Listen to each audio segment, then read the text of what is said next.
নমস্কাৰ আপোনালোক সকলোকে পুনৰবাৰ স্বাগতম জনাই মজিদ বন্ধুসকল পলকতে চামক আজি 9টা গুৰুত্বপূৰ্ণ খবৰ। প্ৰথমটো খবৰ 1 জুলাইৰ পৰা দেশত বলবৎ হ'ব 3খনকৈ নতুন আইন।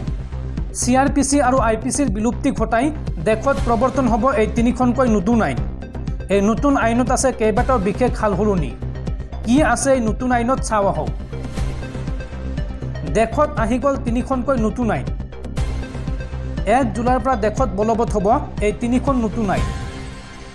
দেশত অন্ত পৰিল IPC আৰু CRPC। ভাৰতীয় ন্যায় সংহিতা, ভাৰতীয় নাগৰিক সুৰক্ষা সংহিতা আৰু ভাৰতীয় সাক্ষ্য আইন বলবৎ হ'ব দেশত। নতুন আইন অনুসৰি এতিয়াৰ পৰা গণহত্যাত জড়িতসকলক দিয়া হ'ব ফাঁচী। ৰাজদ্ৰোহৰ ধাৰা 124 ৰূপে সমাপ্ত। ৰাজদ্ৰোহৰ পৰিৱৰ্তে এতিয়া দেশত থাকিব দেশদ্ৰোহ আইন। এই নতুন আইন অনুসৰি আৰক্ষীয়ে দিব লাগিব গ্ৰেপ্তাৰ কৰাৰ তথ্য। কোনো ব্যক্তিক গ্ৰেপ্তাৰ কৰিলে পৰিয়ালক তাৰ তথ্য দিব লাগিব আৰক্ষীয়ে। কোনো এটা গোচৰত 90 দিনৰ ভিতৰত কি হ'ল তাৰ তথ্য গ্ৰেপ্তাৰ কৰা ব্যক্তিজনক দিব লাগিব আৰক্ষীয়ে। হিট এণ্ড ৰানৰ গোচৰত 10 বছৰৰ কাৰাদণ্ডৰ শাস্তি বিহা হ'ব। কিশোৰীৰ সৈতে ধৰ্ষণত জড়িত হ'লে যাৱজ্জীৱন কাৰাদণ্ডৰ শাস্তি দিয়া হ'ব। সন্ত্ৰাসবাদক লৈ দেশত আহি গ'ল কঠোৰ আইন। মানৱ অধিকাৰৰ নামত সন্ত্ৰাসবাদক এতিয়াৰ পৰা দিব নোৱাৰিব নিৰাপত্তা। ইয়াৰ উপৰিও আহিছে কেইবাটাও নতুন নিয়ম। গণধৰ্ষণৰ ঘটনাত থাকিব মৃত্যুদণ্ডৰ শাস্তি। আৰু যৌন নিৰ্যাতনৰ বলি হোৱা ভুক্তভোগীৰ ভাষ্য ভিডিঅ' ৰেকৰ্ড কৰাটো বাধ্যতামূলক হ'ব। সকলো ধৰণৰ ডিজিটেল তথ্য আদালতত গ্ৰহণযোগ্য হ'ব। 1 জুলাইৰ পৰা এইসমূহ নতুন নিয়ম দেশত বলবৎ হ'ব। পৰৱৰ্তী খবৰ সন্মুখত 2024 লোকসভা নিৰ্বাচন আৰু তাৰ পূৰ্বে প্ৰতিখন ৰাজ্যৰ চৰকাৰী কৰ্মচাৰীক বদলিৰ নিৰ্দেশ নিৰ্বাচন আয়োগৰ। একেটা স্থানতে 3 বছৰতকৈ অধিক সময় কাৰ্যনিৰ্বাহ কৰিব নোৱাৰিব কোনো চৰকাৰী কৰ্মচাৰীয়ে। লোকসভা নিৰ্বাচনৰ পূৰ্বে এই ডাঙৰ সিদ্ধান্ত দেশৰ নিৰ্বাচন আয়োগৰ। লোকসভা নিৰ্বাচনৰ পূৰ্বে প্ৰতিখন ৰাজ্যলৈ কঠোৰ নিৰ্দেশনা দেশৰ নিৰ্বাচন আয়োগৰ। শীঘ্ৰে চৰকাৰী কৰ্মচাৰী বদলিৰ নিৰ্দেশনা নিৰ্বাচন আয়োগৰ। একে স্থানতে 3 বছৰতকৈ অধিক সময় থাকিব নোৱাৰিব চৰকাৰী কৰ্মচাৰী। একেখন জিলাতে কাৰ্যনিৰ্বাহ কৰা কৰ্মচাৰীক বদলিৰ নিৰ্দেশ নিৰ্বাচন আয়োগৰ। একেটা লোকসভা সমষ্টিত পুৰণি কৰ্মচাৰী থাকিব নোৱাৰিব। এই নিৰ্দেশনা কঠোৰভাৱে বলবৎ কৰাৰ নিৰ্দেশ দেশৰ নিৰ্বাচন আয়োগৰ। লোকসভা নিৰ্বাচনৰ পূৰ্বে প্ৰতিখন ৰাজ্যলৈ এই কঠোৰ নিৰ্দেশনা জাৰি কৰিছে দেশৰ নিৰ্বাচন আয়োগে। পৰৱৰ্তী খবৰ দেশত পুনৰ সংঘটিত হৈছে এক ভয়ংকৰ পথ দুৰ্ঘটনা। মাঘী পূৰ্ণিমাৰ দিনটোত দেশত সংঘটিত হৈছে এক শোকাবহ পথ দুৰ্ঘটনা আৰু এই ভয়ংকৰ পথ দুৰ্ঘটনাত মৃত্যু হৈছে 22 জনকৈ লোকৰ। লগতে আন কেইবাজনৰ অৱস্থা অতি সংকটজনক। মাঘী পূৰ্ণিমাৰ দিনটোত দেশত সংঘটিত হৈছে এক শোকাবহ পথ দুৰ্ঘটনা আৰু এই ভয়ংকৰ পথ দুৰ্ঘটনাত পতিত হৈছে এখন ভক্ত কঢ়িয়াই নিয়া বাহন। এই দুৰ্ঘটনাত 22 জনকৈ লোকৰ কৰুণ মৃত্যু হৈছে। নিয়ন্ত্ৰণ হেৰুৱাই পুখুৰীত পৰিল ভক্ত কঢ়িওৱা এখন বাহন আৰু এই দুৰ্ঘটনাত 7টিকৈ শিশুসহ মুঠ 22 জন লোকৰ মৃত্যু হৈছে আৰু এই মৃত্যুৱে কঁপাই গৈছে সমগ্ৰ দেশ। গংগাত গা ধুবলৈ ট্ৰেক্টৰ ট্ৰলীৰে কঢ়িয়াই নিছিল এই ভক্তসকলক। এই ঘটনাত আহত 15 জনৰ অধিক লোকক হাস্পতালত ভৰ্তি কৰোৱা হৈছে। উত্তৰ প্ৰদেশৰ কাছগঞ্জত সংঘটিত হৈছে এই ভয়ংকৰ পথ দুৰ্ঘটনা।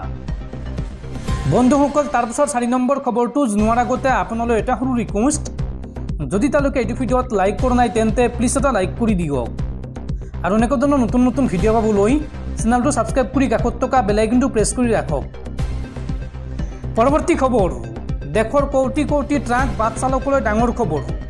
1 জুলাইৰ পৰা দেশত বলবৎ হ'ব 3খনকৈ নতুন আইন, কিন্তু প্ৰযোজ্য নহ'ব হিট এণ্ড ৰানত আৰোপ কৰা শাস্তি। কেন্দ্ৰীয় চৰকাৰে সাময়িকভাৱে স্থগিত ৰাখিলে 106ৰ 2 ধাৰা। দেশৰ কোটি কোটি ট্ৰাক আৰু বাছ চালকলৈ ডাঙৰ খবৰ। দেশত প্ৰযোজ্য নহ'ব হিট এণ্ড ৰানত আৰোপ কৰা শাস্তি। সাময়িকভাৱে কেন্দ্ৰীয় চৰকাৰে স্থগিত ৰাখিলে 106(2) ধাৰা।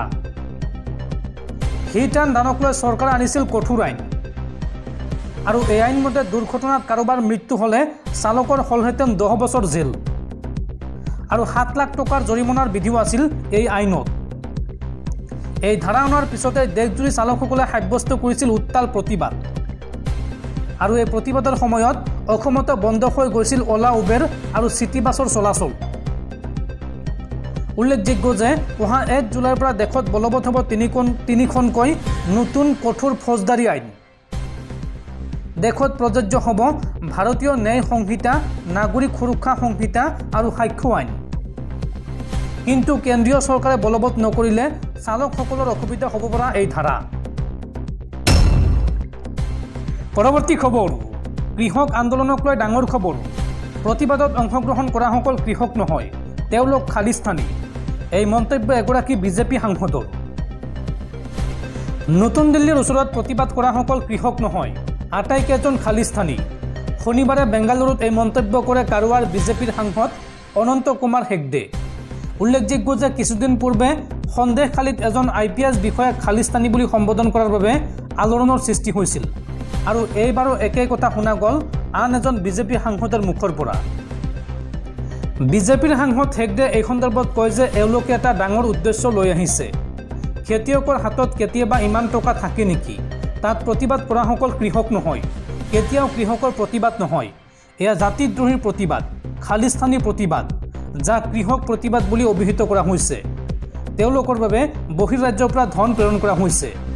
বিজেপিৰ সাংসদগৰাকীয়ে লগতে কয় যে যিসকল কৃষকে বৈষম্য আৰু অন্যায়ৰ অভিযোগ উত্থাপন কৰিছে তেওঁলোকে দামী গাড়ী আৰু নতুন ট্ৰেক্টৰ লৈ আহে।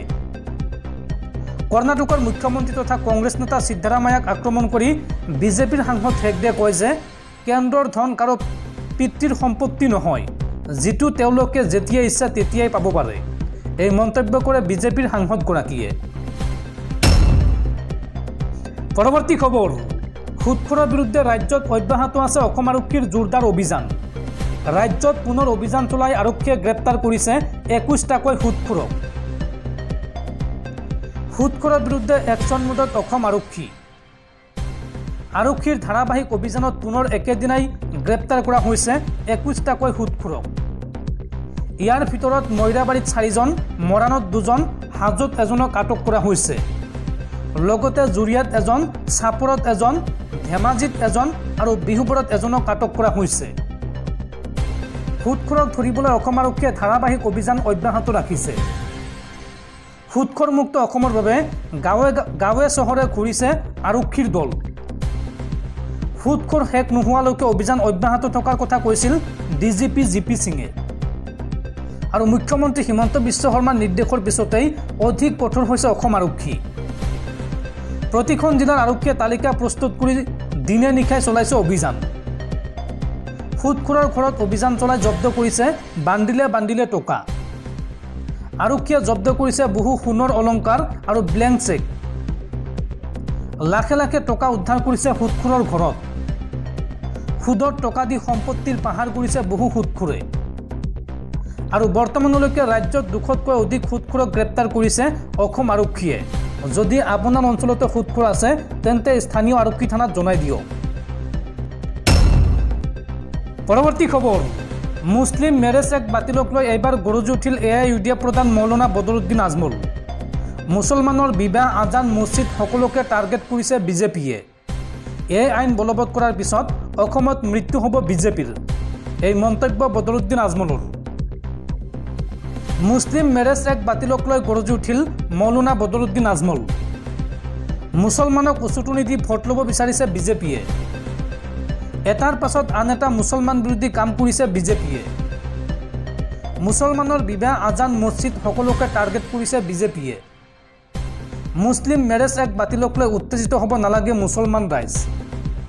নিৰ্বাচনৰ পিছত উচিত শিক্ষা পাব বিজেপিয়ে। এখন হাতত কোৰাণ, আনখন হাতত লেপটপ দিয়াৰ কথা কৈছিল বিজেপিয়ে। কিন্তু ইয়াৰ পৰিৱৰ্তে বিজেপিয়ে বন্ধ কৰি দিলে মুছলমান শিক্ষাৰ্থীৰ জলপানী। কাজীসকলক 2 লাখ টকাকৈ দিব বিচাৰিছে বিজেপিয়ে। কাজীসকলে ল'ব নালাগে চৰকাৰে দিয়া সেই 2 লাখ টকা। কাজীসকলক 2 লাখ টকা ভিক্ষা দিব নেকি চৰকাৰে? এই আইন বলবৎ কৰাৰ পিছত অসমত মৃত্যু হ'ব বিজেপিৰ। এই মন্তব্য কৰে AIUDF প্ৰধান মৌলানা বদৰুদ্দিন আজমলে। পৰৱৰ্তী খবৰ, গুগল পে ব্যৱহাৰকাৰীলৈ জৰুৰী খবৰ। অতি শীঘ্ৰেই বন্ধ হ'ব গুগল পে। আমেৰিকাত শীঘ্ৰেই বন্ধ হ'ব গুগল পে। গুগল পে ব্যৱহাৰকাৰীসকলৰ বাবে দুখবৰ। অচিৰেই বন্ধ হ'ব গুগল পে। শেহতীয়া খবৰ অনুসৰি গুগলে এই এপটো বন্ধ কৰাৰ সিদ্ধান্ত লৈছে। প্ৰযুক্তি প্ৰতিষ্ঠান গুগল এটা ব্লগ পোষ্টত অহা 4 জুনৰ পৰা গুগল পেৰ আমেৰিকান সংস্কৰণ বন্ধ কৰা হ'ব বুলি সদৰি কৰে। 4 জুনৰ পৰা আমেৰিকাত গুগল পে এপটো বন্ধ হ'লেও কিন্তু ভাৰতত এই এপৰ সেৱা চলি থাকিব। এই এপটো আমেৰিকা, ভাৰত আৰু ছিংগাপুৰত সৰ্বাধিক ব্যৱহৃত হয়। আমেৰিকাত এপটো বন্ধ কৰি দিয়া হ'লেও ভাৰত আৰু ছিংগাপুৰত পূৰ্বৰ দৰে চলি থাকিব এই এপটো। গুগলৰ তথ্য অনুসৰি ভাৰত আৰু ছিংগাপুৰৰ ব্যৱহাৰকাৰীয়ে গুগল পেত কোনো ধৰণৰ অসুবিধাৰ সন্মুখীন হ'ব লগাত নপৰে।